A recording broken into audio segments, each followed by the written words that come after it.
Good morning everyone. इस module में हम देखेंगे unit vector, position vector, displacement vector क्या चीज़ होती है, superposition principle, some numericals on superposition principle, force due to continuous charge distribution, vector form of Coulomb's law. Then so we are going to start unit vector. Unit vector of a given vector is a vector of unit magnitude and has some direction as that of the given vector. Since we know from our class 11th knowledge that unit vectors is a kind of vector जैसे xy axis होता, coordinate axis, इस x axis में distances मान लीजिए 1 unit, 2 unit, 3 unit और so on. Similarly on y axis 1 unit, 2 unit, 3 unit and so on. So if I made a vector in this direction having length origin to 3 point, so this 0 to 3 it is a vector. If I say it is OA, then vector OA will be written as magnitude multiplied by, you know, the unit vector along x axis is I क्या, हमने unit vector पढ़ रखा है पहले से, इसलिए मुझे थोड़ा यूनिट वेक्टर को बस एलेबोरेट करने की ज़रूरत है। तो यूनिट वेक्टर मीन्स किसी डायरेक्शन में वेक्टर की यूनिट डिस्टेंस यानी unit magnitude of any vector along any direction. तो एक्स एक्सिस में यूनिट डायरेक्शन को हम किससे रिप्रेजेंट करते थे? इस आई कैप से करते थे। तो यहाँ पे भी 3 के साथ हम क्या लिख देंगे? I cap. So O A will be 3i cap. Similarly, if I want to show a vector along this y-axis, if I say I have made this to OB, so OB distance is 2 units, so magnitude is 2, but direction will be j cap, just because j is the unit vector along y-axis, so OB direction will be 2j cap. So if I made these two lines to join at point C, so this C point will be 2, 2. Sorry, I made it wrong. All right, make another vector. This 2 unit. So this C point will be 2, 2. So the position of C point will be represented by a vector called position vector. So position vector क्या है? Origin से किसी point, किसी एक arbitrary point पे खींचा गया एक वेक्टर, ये क्या कहलाता है? Position vector. तो यूनिट वेक्टर आपने देखा, पोजीशन वेक्टर हम आगे पढ़ेंगे. फिलहाल अब मैं कहता हूँ कि एक्स एक्सिस में हमें पोजीशन यूनिट वेक्टर पता है आई कैप, वाई एक्सिस में यूनिट वेक्टर पता है जे कैप. ठीक है, तो हम ये ओ सी इस डायरेक्शन में यूनिट वेक्टर अगर निकालना चाहते हैं तो हम कैसे निकालेंगे? यूनिट वेक्टर कैसे लिखा जाता है? कैप लगा के, कैप के फॉर्म में.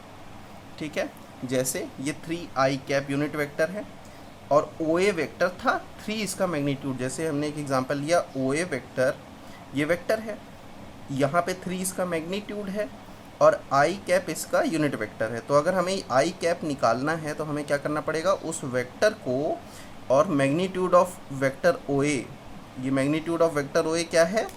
ये हमारा magnitude of vector O A है. मतलब mod of O A, magnitude of O A क्या है? 3. तो हम यूनिट वेक्टर को कैसे लिख सकते हैं? I cap O A vector upon mod of O A vector. तो ये हो गया हमारा आई कैप. ठीक है, तो यहाँ से अब हम ओ सी का यूनिट वेक्टर निकालना चाहते हैं. ओ सी वेक्टर क्या दिया हुआ है? सबसे पहले ओ सी वेक्टर लिखें, 2, 2 है, तो 2i कैप प्लस 2 जे कैप। समझ में आ ही रहा होगा, हमने पहले 11th में पढ़ रखा है सब चीज़ें। तो mod of O C vector क्या होगा? Mod of O C vector निकालने के लिए आप क्या करते थे, किसी वेक्टर का अगर निकालना है इस तरह का, तो 2 का स्क्वायर प्लस 2 का स्क्वायर, तो कितना हो जाएगा ये 4 + 4 यानी 8 इक्वल्स टू 2√2। तो ये तो ओ सी आ गया, ठीक है।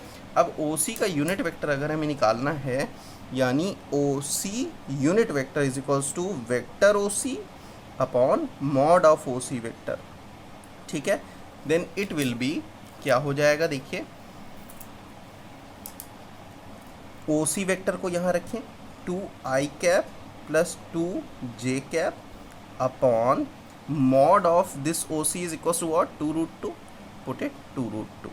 So this OC will be divided 2 by 2√2 I cap plus 2 by 2√2 j cap. So answer will be divided 1 by √2 I cap plus 1 by √2 j cap. This is our required unit vector. This is our required unit vector. तो ये unit vector निकालना आपने समझ लिया कैसे निकलता है। अब हम देखते हैं पोजीशन वेक्टर क्या चीज़ होती है। Position vector, a vector which gives the position of a point with reference to the origin of the coordinate system is called position vector. जैसा कि मैंने आपको अभी बताया कि अगर एक हमने एक्स वाई एक्सिस बना ली, ठीक है। अब देखिए इस पॉइंट का, मान लीजिए पॉइंट P है, इसका मैं पोजीशन वेक्टर निकालना चाहता हूँ। तो सबसे पहले इस पॉइंट की x के रिस्पेक्ट में दूरी क्या है, मैंने कह दिया, मान लीजिए ये है 4 यूनिट्स।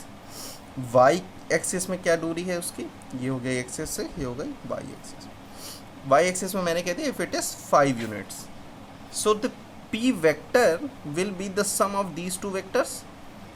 तो पोजीशन वेक्टर किसके रिस्पेक्ट में निकालना है, ओरिजिन के। तो यहाँ ओरिजिन से इस पॉइंट P पे एक वेक्टर खींचना है। This OP will be our position vector. So position vector 0 4, ये इसके कोऑर्डिनेट्स क्या होंगे 4, 5। So this if I say this is r cap position vector of P with respect to O, तो P point का position vector क्या कहलाएगा, OP। क्या कहलाएगा, position vector OP। P point का पोजीशन वेक्टर OP किसके बराबर होगा, इसके और इसके सम के, यानी 4 और x एक्सिस में है ना 4 I cap plus 5 j cap, ठीक है। तो ये दोनों का कॉम्बिनेशन क्या हो गया, ये हो गया हमारा पोजीशन वेक्टर OP। अब हम चाहें तो इस पोजीशन वेक्टर का यूनिट वेक्टर भी निकाल सकते हैं, हमने पीछे सीख लिया। अब इसके बाद बात आती है डिस्प्लेसमेंट वेक्टर क्या चीज़ होती है। देखिए डिस्प्लेसमेंट वेक्टर डिफाइंड कैसे है, it is a vector which gives the position of a point with reference to a point other than the origin of the coordinate system. Means if I say I have xy axis, I have 2 points P and Q। हमने position vector निकालना सीख लिया। तो position vector हम कैसे निकालेंगे, origin O से P point पे वेक्टर, ओरिजिन O से Q पॉइंट पे वेक्टर। इन दो को अलग अलग आप निकाल सकते हैं, नहीं तो आपको ये दिया हुआ है, मान लीजिए इसकी वैल्यू दे दी r1 वेक्टर, इसकी वैल्यू दे दी r2 वेक्टर, ठीक है। अब ये डिस्प्लेसमेंट वेक्टर क्या चीज़ है, तो O से P तक की दूरी क्या हुई, पोजीशन वेक्टर, O से P की तरफ वेक्टर पोजीशन वेक्टर, O से Q का जो वेक्टर है ये पोजीशन वेक्टर। लेकिन जब हम इस P पॉइंट का वेक्टर Q के रिस्पेक्ट में, यानी P पॉइंट के डिस्टेंस Q के रिस्पेक्ट में निकालते हैं, या पोजीशन Q के रिस्पेक्ट में निकालते हैं, या Q पॉइंट की पोजीशन P के रिस्पेक्ट में निकालते हैं, तो वो कहलाता है हमारा डिस्प्लेसमेंट वेक्टर।